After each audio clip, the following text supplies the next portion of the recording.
I didn't know that you have to file a graduation application.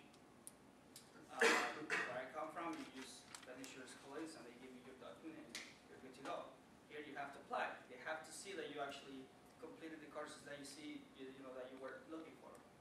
I didn't know until I got a letter that says you're ready for graduation. Here's file this paperwork. I'm like, why? So the students don't have that. And then second is that within the schools or within the high schools, you have your counselors. But most of them are not culturally appropriate. I was going to say competent, but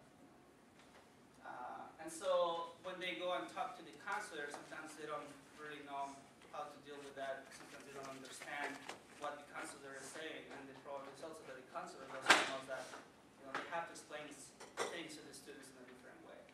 We had a case of a student in Faribault who was in all advanced mathematics and physics and whatnot classes.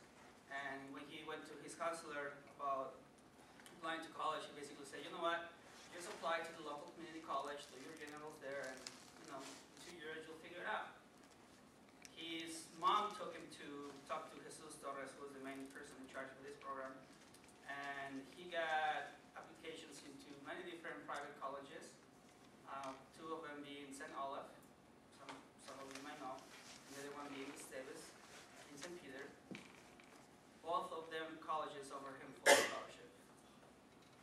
And his counselor was sending him to a 2-year community college. So those are the cases that we see. All because he didn't have the information. And he didn't have someone to guide him. He didn't have anyone to tell him, this is what you actually can accomplish. So his kids right now are here. They have full scholarship. Alright, any questions about that?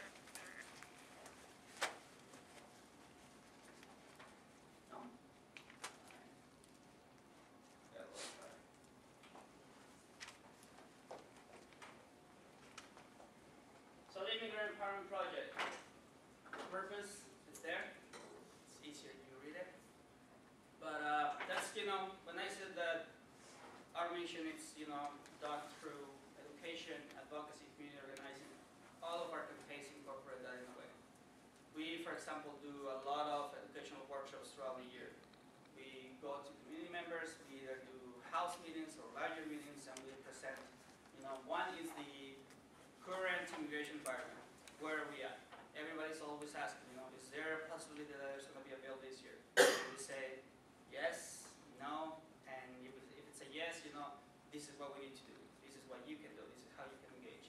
And then, we provide an overall understanding of the immigration system. A lot of people have different questions. A lot of people have different cases.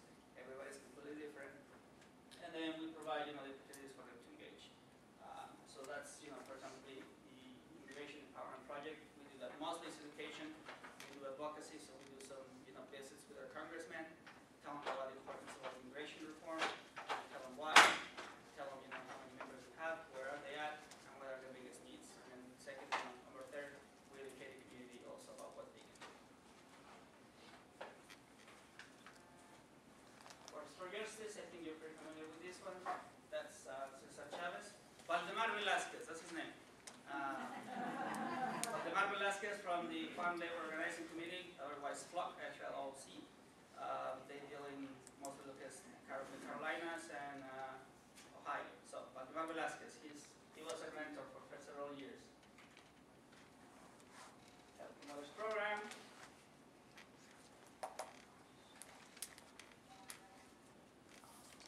Nice. Those are not our kids. Sorry. Yeah, we have pictures. Those are our kids.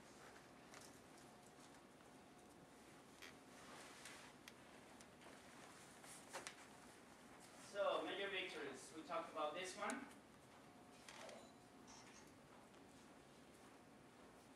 2004.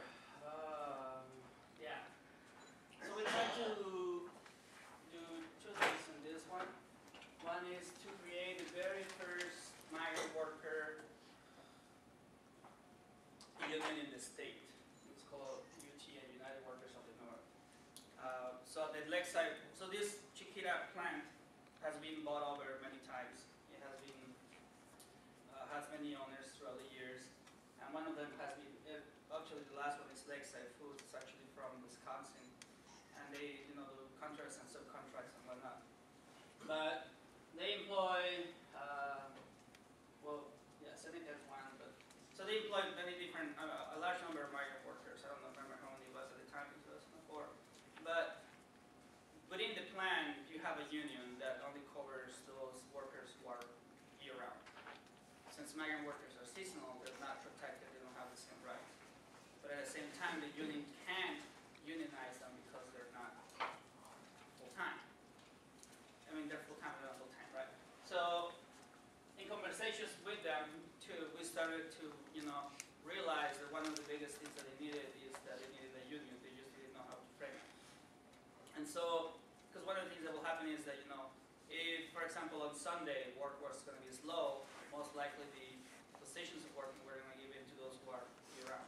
And migrant workers will have to go home, although that's the only season when they get most of the income. So there were, some practices that were not being fair. And so, with talks and talks, we realized, and, we came to the decision that an effort to unionize these workers needed to be done, which we started carrying out. We were actually, by Salvador Velázquez, we were very, very disappointed because he said that for us to accomplish even a vote within the company, whether the workers want to be part of the union or not, it was going to take us about 4 to 5 years. And we have a gap of, 5 to 6 months to work with these employees. So we were like, how are we going to do it? So as you have heard, we're very confrontational in a way. So we staged a 16-day-in-a-row protest in front of the company in support of the migrant workers union, and we accomplished to get a vote within the company in about a month, which was pretty incredible. The problem is that, there's the other side. So the company also has their ways of organizing and, competing with the organization. So they started, targeting mainly our leaders of the union by giving them less hours and giving them less work. And then targeting those who were pro-company by giving them more hours, more wages, better housing. They even got refrigerators and microwaves and mattresses and bonuses. So, at the end of the day, we lost the vote. The company basically won their own way. But one of the things that we accomplished is that when they came back the next year, every single migrant worker in that list, one, got a raise. Second, they all got those same home improvements. So in a way, we won. The second piece that we won out of that campaign was that, remember the child care unit? What do you think around that since 2000 to 2004? We used to do it. That was actually one of my first pieces of work at Centro. And it used to be a campaign that would cost us about $80,000 every year. Because we have to hire daycare givers, we have to train them, we have to buy all of these different supplies, and so on. So after this campaign 2, we received a letter from the company saying, you know what, beginning of 2005, we are going to take care of the child care, which was a big accomplishment because that saved us $80,000 every year. Now the company takes care of it. They do it basically the way we used to do it. Now with their money though. So. And the second one is, so we have a town called Montgomery. Here. Well, anyway, I'm just going to go over real quick. So there, Montgomery, anybody knows what Montgomery is like? Raise hands. No? No? Seriously? Okay. Well, it's over there.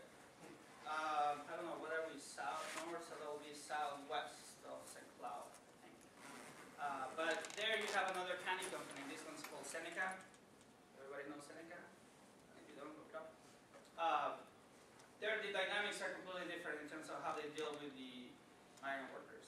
They actually hire between 300 to 400 migrant workers every year, and they house them.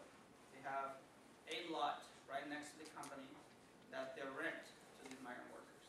But there's a couple of things that they require. One is, no kids are allowed, and 2, they pay rent, and 3, it's basically a trailer with bunk beds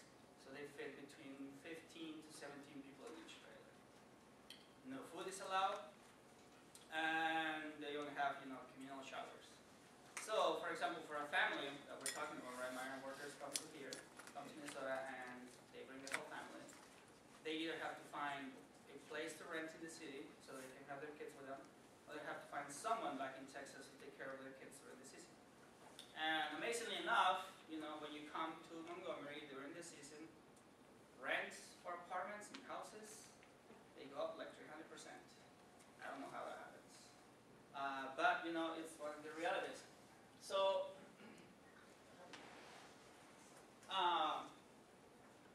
we started talking and organizing with these migrant workers. And then two things happened out of that company. One was there was a lawsuit. We basically went for the lawsuit because it was a lot easier. And it was the lowest risk that we had, not only for the organization, but also for the workers. And mostly given the time frame, too, that we have to work with them. So they gain better protection for the health insurance. They also gain better pay. And they also gain year-end bonuses. So every year they will get certain type of bonuses depending on how many hours they work. But the second piece is that within the city of Montgomery, too, there used to be a apartment complex. 17 families lived there. Out of those 17 families, 16 were Latino. And one day, the city decided that they needed to buy this apartment complex and transform downtown for economic purposes.